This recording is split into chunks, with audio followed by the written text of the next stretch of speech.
We will start with the reversible and irreversible changes. That is a new topic. How I will explain about that also, so that you can understand.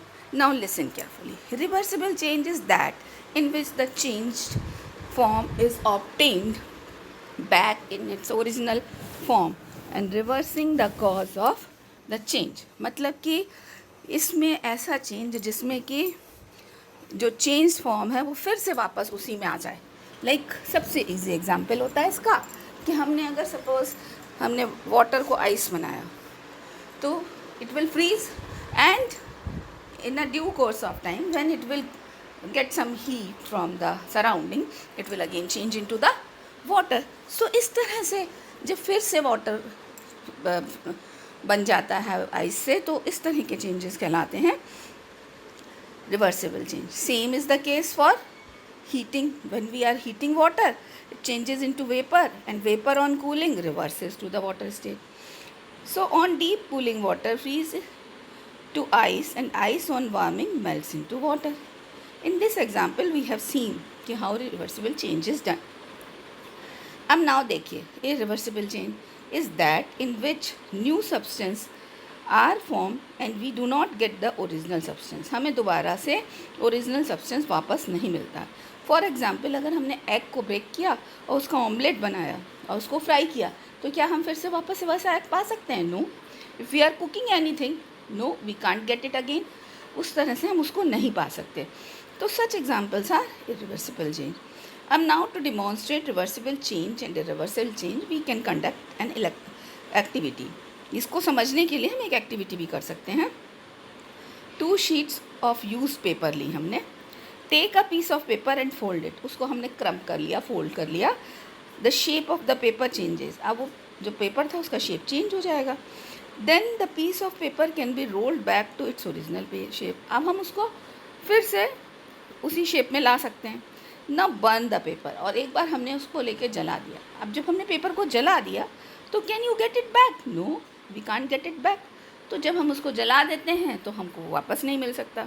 तो इस तरह से जब हम fold करते हैं paper को किसी भी और शेप में कर देते हैं तो वो तो हो जाता है रिवर्सिबल चेंज. और अगर हम इसको, आप बहुत सारी चीज़ें बनाते होंगे पेपर फोल्डिंग से, you can revert it back. उसको वापस कर सकते हो उस पोजीशन में until unless you will cut it, है ना. और रिवर्सिबल चेंज में हमने जला दिया तो हम वी वांट इट. तो ये सारे एग्जाम्पल्स हैं. अब कुछ और examples. Change in the state of water on heating और cooling. Stretching of rubber band और स्प्रिंग. आपने रबर बैंड देखे होंगे, उसको आप खींचिए वापस वो अपनी पोजीशन में आ जाता है. स्प्रिंग लीजिए, उसको आप स्ट्रेच कीजिए, वो वापस अपनी जगह पे आ जाता है.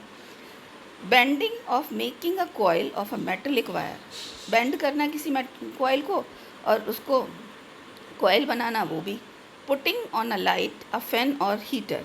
लाइट को जो है फैन और हीटर में रखना. Putting on a light a fan और हीटर.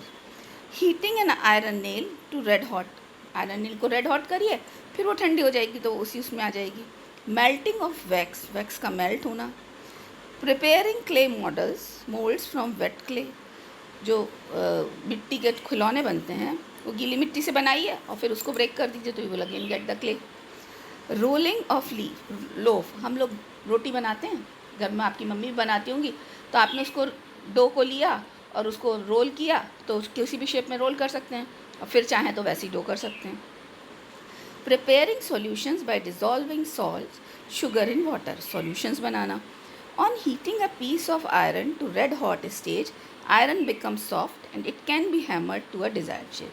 अगर हम किसी आयरन को गर्म करते हैं और उसको हैमर करते हैं तो उसका डिज़ायर्ड शेप तो आ जाएगा, लेकिन फिर से वो उसी आयरन के ही फॉर्म में रहेगा. सॉफ्ट हो जाएगा पर थोड़ा सा बस. This is reversible change.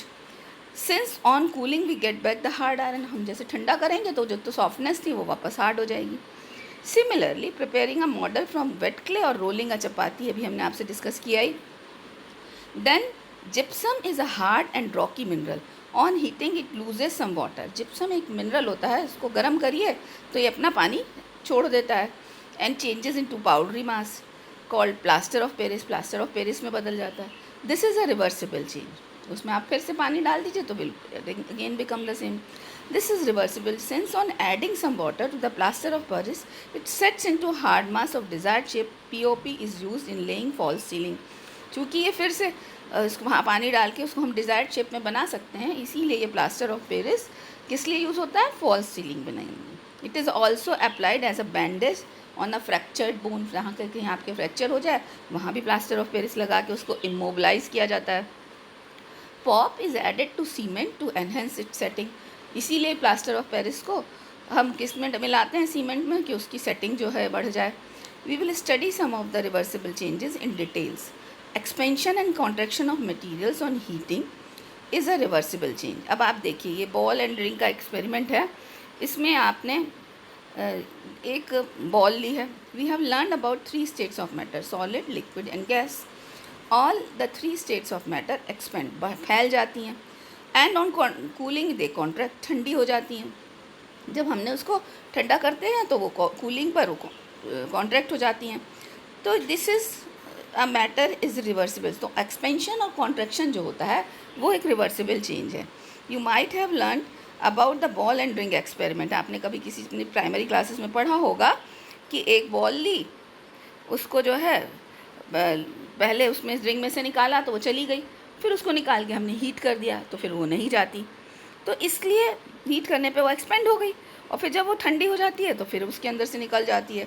Now effect of heat on cooling on solids. अब क्या इफेक्ट होता है हीटिंग का, कूलिंग और हीटिंग और कूलिंग का. A spade is an iron blade with a wooden handle used by a farmer by digging the soil. Spade जो है यूज़ किया जाता है. The iron blade of the spade is fix tight to a wooden hand. वो लकड़ी के handle पे पूरी तरह से फिट रहता है. And does not come out easily, आसानी से बाहर नहीं आता. तो handle is fix to the blade by the process of heating and cooling. अब हैंडल फिक्स होता है ब्लेड पर ठंडा और गर्म करके. The iron blade of the spade has a ring that is a little smaller than the thickness. Iron blade की जो रिंग होती है जो लकड़ी से थोड़ी सी कम थिक होती है. तो जब हम इसको गर्म करते हैं तो फैल जाती है इसकी स्पेस. तब हम इसको लकड़ी के अंदर फिट कर देते हैं और उसके ऊपर हम ठंडा पानी डालते हैं तो वो टाइटली फिट हो जाती है. तो इस तरह से वो जल्दी से निकलती नहीं है. इसी तरह से जो कार्ट्स होते हैं गाड़ियों के, उनके व्हील भी लकड़ी के ऊपर जो फिट किए जाते हैं वो बुलक कार्ट्स में, तो उसको भी ऐसे ही किया जाता है कि थोड़ा छोटे साइज़ का मेटलिक रिम बनाया जाता है और फिर जब हम इसको हीट करते हैं और फिर उसके ऊपर चढ़ा देते हैं वुडन व्हील के ऊपर और फिर उसके ऊपर कूलिंग कर देते हैं तो वो टाइटली फिट होता है. तो यही सब आपको समझने की चीज़ें हैं कि क्या इफ़ेक्ट होते हैं सॉलिड्स पर हीटिंग और कूलिंग के.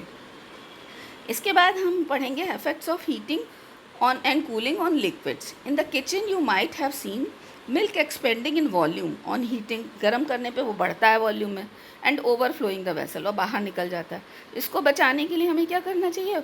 We should sprinkle water over the hot boiling milk and flame is put off, और उसको बंद कर देना चाहिए.